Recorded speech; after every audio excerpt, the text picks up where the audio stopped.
Mes salutations à toutes et à tous. J'ai juste envie de savoir, allons-nous continuer à négocier le pouvoir pour être président de la République? J'ai dit non. Allons-nous croire à ceux qui disent dans notre société que la politique est là de tromper? J'ai dit non. J'ai dit non. La politique n'a pas une vocation de tromperie. La politique n'est pas une vocation de malhonnêteté. Mais c'est lorsque les malhonnêtes, les médiocres, se lancent en politique qu'ils passent toujours à la manipulation. Le plus souvent, j'entends des gens dire que Cellou Dalein Diallo est faible en politique. Vous savez pourquoi? Parce que le monsieur est honnête. Parce que le monsieur ne sait pas caresser les gens pour des futilités. Parti négocier le pouvoir dans les mains de ceux qui détiennent le pouvoir pour être président. Il y a beaucoup qui le font. Mais on connaît tous la suite de cela. La suite n'est qu'une négativité pour la population, pour le peuple. Et ça s'est passé toujours comme ça. Pourquoi souvent il y a des coups d'État? C'est lorsque un chef d'État et son gouvernement qui sont là sont en désamour total avec le peuple de son pays. Je vais parler juste de la Guinée parce que c'est mon pays qui m'intéresse. Alors lorsqu'il y a un désamour total, lorsqu'il y a une rupture totale entre le peuple et les dirigeants, ou les gouvernants et les gouvernés, c'est à partir de là que quelques militaires ambitieux du pouvoir peuvent venir, c'est-à-dire terrasser le président, le mettre de côté. Parce qu'en ce moment, ils sont convaincus que oui, ce président n'est plus populaire. Ce président n'est plus écouté par le peuple. Et par conséquent, si nous renversons le régime, facilement, ils vont adhérer. Et ça a été toujours comme ça. Mais regardez bien, dans tous les pays où les chefs d'État ont un soutien majoritaire, rassurez-vous que dans ces pays, rarement que vous verrez c'est-à-dire passer des coups d'État. Parce que les militaires en ce moment, ils vont se poser quelques questions. Oui, ici, attention, le président il est aimé. Alors si on arrivait à lui renverser dans sa légalité, le peuple ne va pas adhérer. Et par conséquent, nous aurons affaire avec le peuple. Et si les gens sortent et que nous tirons sur eux, nous aurons un fardeau sur nous. Parce que le monde est devenu très petit. Et là, ça pourra nous suivre. Parce qu'on a vu des gens qui ont commis des crimes. Il y a de cela 10 ans, 20 ans, 30 ans, 40 ans. Mais ça les a rattrapés au moment où ils sont vieux, au moment où ils doivent se reposer. On les trimballe en justice et ils finissent leur vie en prison. On a vu beaucoup de cas comme ça. En Afrique, un peu partout dans le monde. Donc, c'est ce qui pousse les gens. Mais maintenant, si vous dites, vu la cherté de la vie, vu la rupture entre le peuple et les dirigeants, vu la corruption, à cause de ça et ça et ça et ça et ça, nous avons décidé de prendre le pouvoir, à cause de la manipulation, à cause de l'injustice. À partir de là, vous devez rétablir tout ça, c'est-à-dire être des hommes justes et honnêtes. Vous qui dirigez la transition. Maintenant, à partir de là, si les gens quittent de gauche à droite pour venir négocier le pouvoir avec vous, ça veut dire que votre transition n'a pas sa raison d'être. Parce qu'en réalité, lorsque les gens dirigent une transition, ils doivent être impartials, ils doivent être honnêtes, ils doivent être des bons arbitres et laisser le peuple choisir son futur président de la République. Aujourd'hui, nous voyons par exemple en Guinée, beaucoup qui vont, c'est-à-dire qui sont devenus des sous-marins, des mains noires qui sont autour de colonel Mamadi Doumbouya, qui cessent à négocier le pouvoir. Mais le peuple doit refuser cela parce qu'il faut savoir, en Guinée, en tant que la personne qui sera élue par le peuple ne sera pas à la tête de notre pays, nous serons dans des perpétuels recommencements. Ça a été comme ça. En 2010, on est allé à l'élection présidentielle. Les Guinéens ont choisi un homme. On avait dit à l'époque, sur les 24 candidats, les gens sont allés même dans les mosquées, dans les églises. Tout le monde a prié Dieu, que Dieu nous donne un bon président. N'est-ce pas? C'était comme ça. Oui. Mais Dieu nous a donné ce bon président dans les urnes. Mais vu que le Guinéen est en contradiction avec le Tout-Puissant Allah, excusez-moi, c'est une vérité réelle, alors la colère de Dieu étant sur les Guinéens, le Tout-Puissant Allah n'était pas d'accord qu'une personne normale vienne diriger la Guinée. Il fallait mettre à la tête du pays des personnes manipulateurs pour encore continuer à manipuler le pays. Et c'est ce qui nous a amenés dans tous ces problèmes. Sinon, dans les conditions normales, quelqu'un qui gagne dans les urnes, mais donne le pouvoir, il va diriger. Il sera un président légitime. Il sera un président qui sera aimé par tout le monde. Et il pourra bien faire son travail parce qu'il sait ici, il ne doit à personne sauf le peuple. Mais lorsqu'un clan satanique se réunit pour dicter leurs lois, dire que oui, toi là, on fera tout pour que tu passes. Vous pouvez passer par la force, il va être à la tête. Mais le peuple doit savoir qu'il va payer ce prix. Et si le peuple l'applaudit, ou en tout cas critiquer celui qui a été élu par les urnes, hein?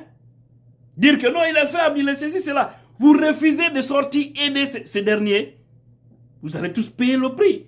Alpha a été imposé. Le clan qui l'a imposé a imposé son dictat sur lui. Alors, il ne pouvait pas se remuer. Il ne pouvait rien passer ici. Il n'est pas venu par les urnes.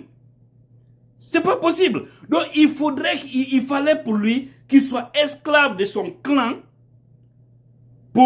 c'est-à-dire pour diriger la Guinée. C'est pourquoi vous avez vu, il n'a jamais hésité de ôter la vie des citoyens. Hein? Il n'a jamais hésité, Alpha. C'est parce qu'il sait que ces Guinéens-là ne sont rien devant lui. Ce n'est pas les Guinéens qui l'ont mis au pouvoir. Alors, est-ce que c'est ce que nous rêvons encore revoir dans notre pays? Toujours imposer des gens qui ne viennent pas de nous, c'est-à-dire qui ne manquent pas des urnes? J'ai dit non. Et surtout la nouvelle génération, la génération consciente, nous devons accepter de faire la promotion de l'excellence. Les urnes, il faut que les urnes donnent le pouvoir. Et si les urnes donnent le pouvoir, il faut que ceux qui dirigent la transition acceptent que cette personne dirige la Guinée pour le bonheur de tous. Ce président aura la tête tranquille et il saura que c'est le peuple qui l'a mis ici et il va bien faire le travail. C'est comme par exemple dans une classe, je l'ai toujours dit, des élèves, des bons élèves qui se battent, qui prennent tout leur temps à apprendre leurs leçons. Hein? Et puis ces gens-là, on les déclare lauréats de la Guinée pour aller représenter la Guinée, c'est-à-dire pour aller étudier soit au Maroc ou en France. Des jeunes qui ont pris tout leur temps pour apprendre bien.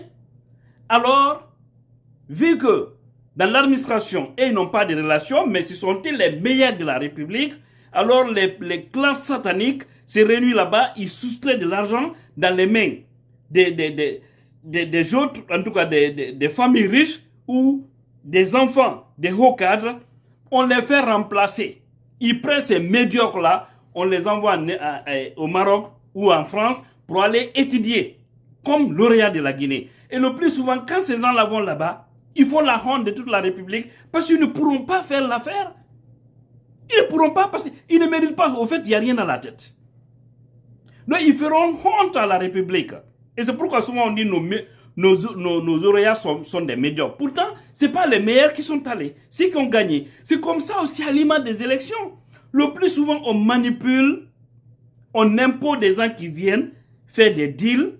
Et après, on dit, oui, la politique, il faut jouer. Il faut faire la malhonnêteté. Le peuple doit sortir dans ça. Parce que ça ne va pas nous servir. Ça ne servira que le clan. Et des fois, même ces clans-là se sentiront trahis. Parce que, et si vous acceptez de venir comme ça, vous allez continuer à faire des deals. Vous n'aurez pas votre dictat sur les gens. La corruption va s'installer. L'insécurité va s'installer. Tout va s'installer. Et vous n'aurez pas un mot à dire. Regardez sous Alpha. Toutes les tueries. Il n'a presque jamais donné l'ordre. Mais il a toujours cautionné. Et il s'est même réjoui. Parce qu'il ne pouvait pas dire un mot à ces gens qui partaient ôter la vie des citoyens. La corruption, ceux qui détournaient, ce sont eux qui ont joué à la malhonnêteté pour l'imposer par la complicité d'un certain Sekouba Konaté, je ne cesserai de le dire. Hein? Mais après, ça a servi qui? Ça n'a servi ni le peuple, ça ne les a pas servis. Aujourd'hui, il n'y a plus, c'est-à-dire ils sont plus aux affaires, n'est-ce pas? Ils se sont enrichis illicitement en 10 ans, 11 ans. Plus de 10 milliards de dollars détournés par les voyous de la République, n'est-ce pas? Et maintenant, aujourd'hui, ils sont en train, c'est-à-dire ils sont coincés. C'est pourquoi aujourd'hui, si vous remarquez, les bœufs sont chers en Guinée. Les moutons sont chers en Guinée. Ils ne font qu'enlever des sacrifices gauche à droite pour ne pas être inculpés. Il y a tellement de sacrifices. Alors là, c'est le tour des cramocos et des féticheurs. En Guinée, c'est les plus riches presque. Parce qu'il y a des fonds qui allaient rencontrer ces gens-là. Ils sont coincés. Et tout ça, c'est parce que non seulement ils ne sont pas venus légalement, parce qu'il y avait des institutions malhonnêtes aussi installées, qui les ont imposées. Ils sont restés là, ils se sont servis, ils ont refusé de servir le peuple. Maintenant, aujourd'hui, le peuple n'a rien et eux aussi n'ont presque rien. Parce qu'aujourd'hui, je vous ai dit, moi je suis plus heureux que Mohamed Diané, l'ancien ministre de la Défense. Je suis plus heureux que Kassori Fofana, l'ancien premier ministre. Je suis plus heureux que Banda Masso, parce que c'est des gens qui sont coincés. Au fait, ils ont l'argent, mais l'argent qui ne les appartient pas. Ils sont coincés, ils ne peuvent même pas se mouvoir. Toujours des soucis. Moi, je suis libre dans ma tête. Je peux voyager aujourd'hui partout où je veux. À travers le monde, par la grâce de Dieu, j'ai la tête tranquille. Mais ils ne peuvent pas. Parce qu'ils ont affaire avec une justice qui est en train de les coincer pour les dire rembourser l'argent que vous avez volé. Avec tous ces détournements, ils n'ont presque rien fait. Ce que le régime Alpha a eu en 10 ans, 11 ans, on dit souvent de ne pas parler d'eux, mais il faut toujours, c'est-à-dire se référer du passé pour avoir un bon présent et se projeter bien dans l'avenir ou dans le futur. Mais les 24 ans de l'ancien compté, les 26 ans de Sékou Touré, l'argent que les gens ont eu en seulement 10 ans, 11 ans, les deux autres régimes n'ont pas eu ça. Même la transition passée n'ont pas eu ça. Donc, il faut que nous sachions une chose. Si nous voulons que notre pays la marche, nous allons laisser le peuple choisir son président. Et il faut savoir que c'est les urnes qui donneront le pouvoir. En tout cas, si le peuple veut que ça marche. Sinon, on va continuer à nous dicter des gens. Ils vont continuer à nous imposer des gens. On n'aura pas la paix, on n'aura pas la stabilité, on n'aura pas l'amour entre nous, on n'aura pas le développement. Et ça sera toujours un problème d'immigration clandestine. Ça sera toujours des problèmes entre les Guinéens. Parce que ceux qui seront là, ils ne feront pas face à nos problèmes, mais plutôt, ils feront face aux gens qui les ont imposés. Donc, la politique n'est pas de la malhonnêteté. C'est seulement si les malhonnêtes, c'est-à-dire s'invitent là-dedans, et ceux qui gâtent tout. On dit toujours, celui qui ne sait pas manipuler, celui qui ne sait pas mentir. Je dirais à celui de rester sur ce chemin parce qu'il est avec Dieu, il est avec le peuple. Donc, je préfère, ou nous préférons négocier le pouvoir avec le peuple et les militaires. Ce qui est bon pour eux, c'est d'organiser des élections libres et transparentes afin de sortir grand dans cette situation, afin de sauver le peuple. Car la malhonnêteté, la médiocrité, on ne veut plus ça dans ce pays. Qu'Allah nous aide et qui veille sur nous et qui nous donne des responsables qui pourront mieux faire les choses. Je vous remercie.